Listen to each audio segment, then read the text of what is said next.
You are a part of it. Javon Kinlaw, now a San Francisco 49er. We'll be back in 30 seconds after a quick word from Verizon.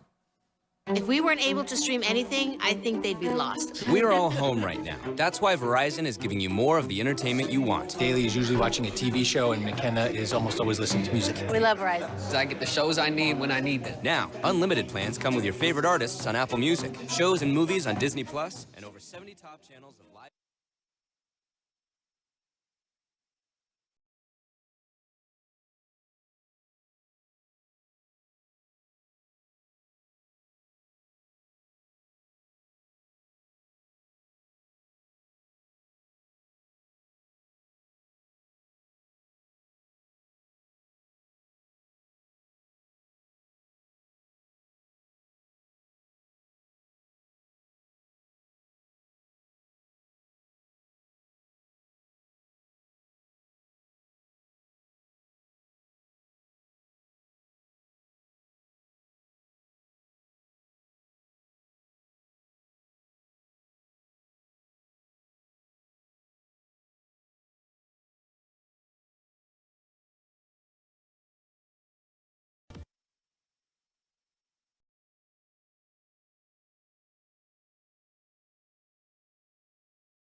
Welcome to our NFL draft coverage. Mike Kliss, Rod Mackey with you.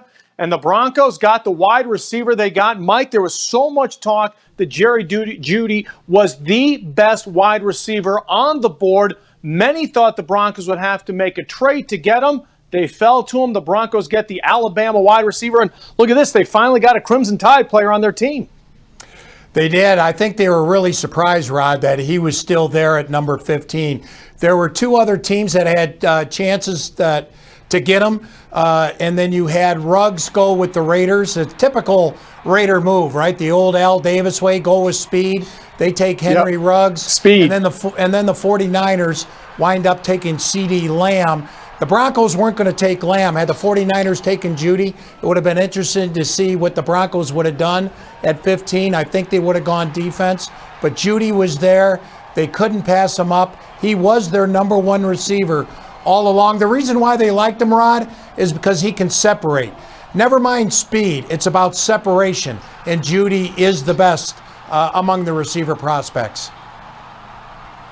You know, when you look at his bio and what the NFL experts think of him, the route running is where it seems he really excels. In fact, ESPN was just saying that Todd McShay says Jeudy is the best route runner he has ever seen, period. So that certainly bodes well for Drew Lock.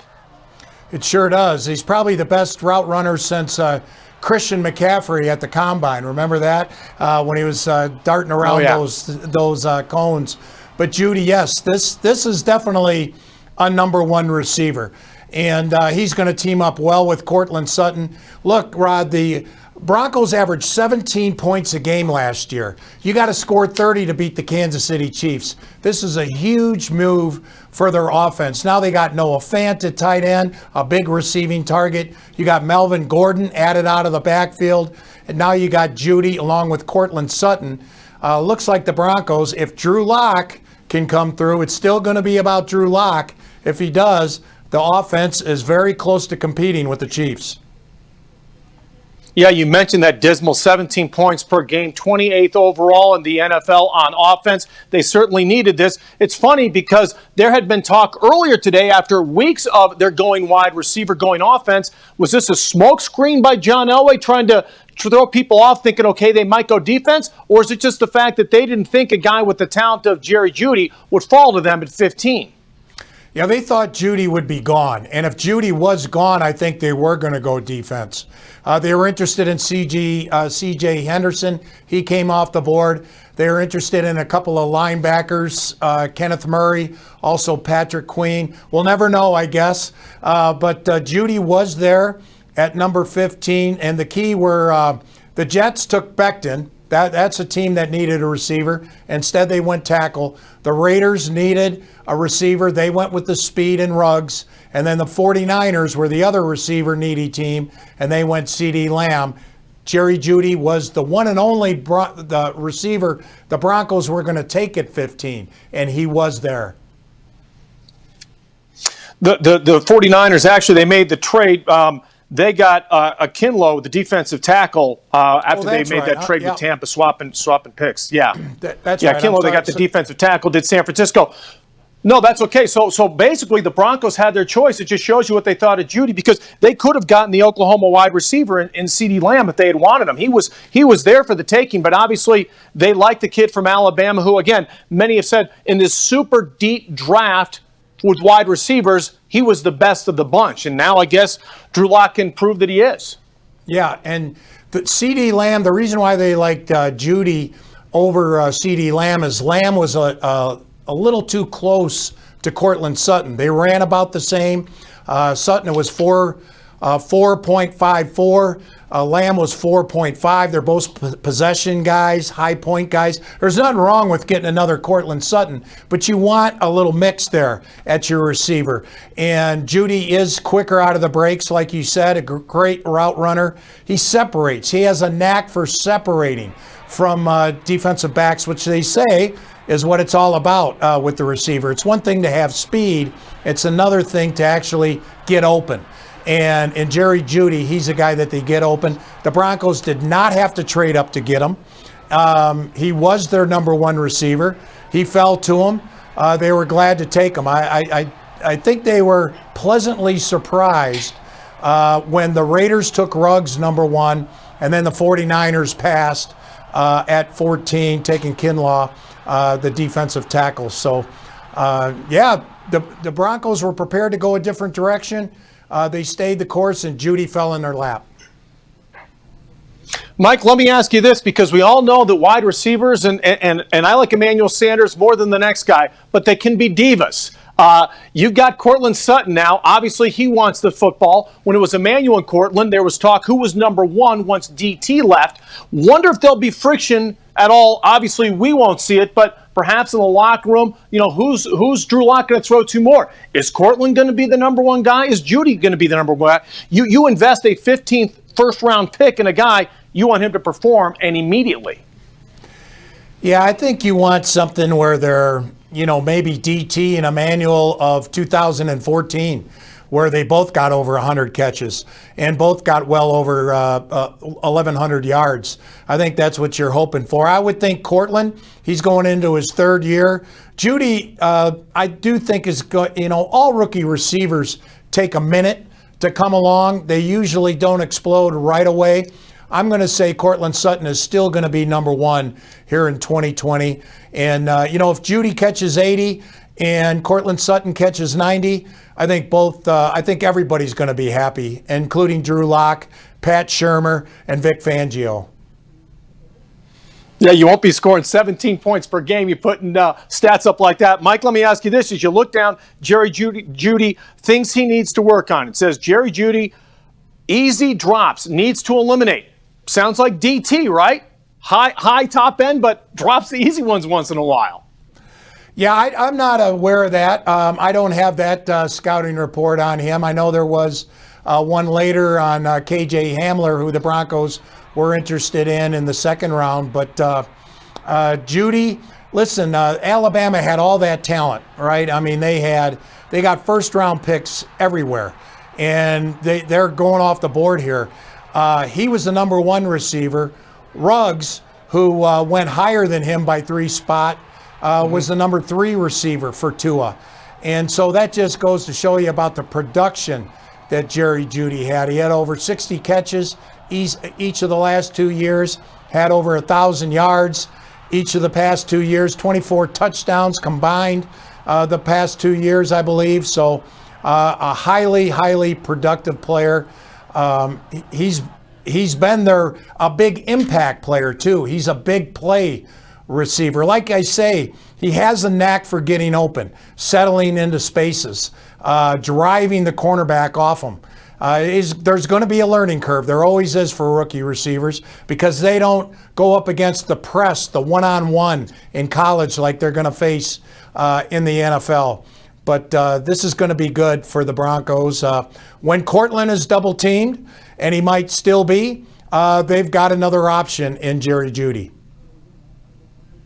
And you had mentioned earlier on 9 News, and one of the reasons that perhaps Elway hadn't taken an Alabama guy is that team is so good, you just don't know how they'll compete against tougher teams. Obviously, in the AFC West, Jeudy is going to get plenty of competition. Before we go, let me ask you just your overall thoughts so far on the draft, because 3 of the first 6 picks are quarterbacks. Tua goes to Miami at number 5.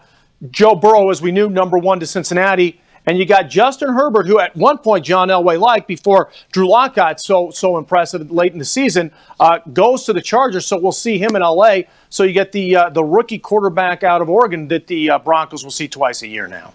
Yeah, I wasn't surprised by the quarterbacks going. The only mild surprise really so far in the draft was Andrew Thomas of Georgia, who, by the way, was the Broncos' first offensive tackle, and he was the first tackle here in the draft. He went number 4 to the New York Giants. I think a lot of people expected maybe Wirfs there, Jedrick Wills of Alabama, to go in that spot. Then the other surprise, frankly, was that the receivers took so long to come off the board. The first one didn't go to number 12. There were no trades, they thought, because of the virtual process. And you saw on TV, these guys are all isolated. I mean, they're not together. They're sitting alone. I think when you're sitting alone, like everybody is, because of the coronavirus pandemic, it's hard to mix it up. It's hard to engage in discussion. It's hard to get action.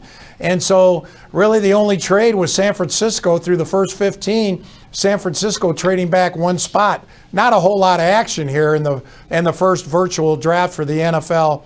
And the receivers wound up, I guess, being the losers of it. They took longer than expected to come off the board.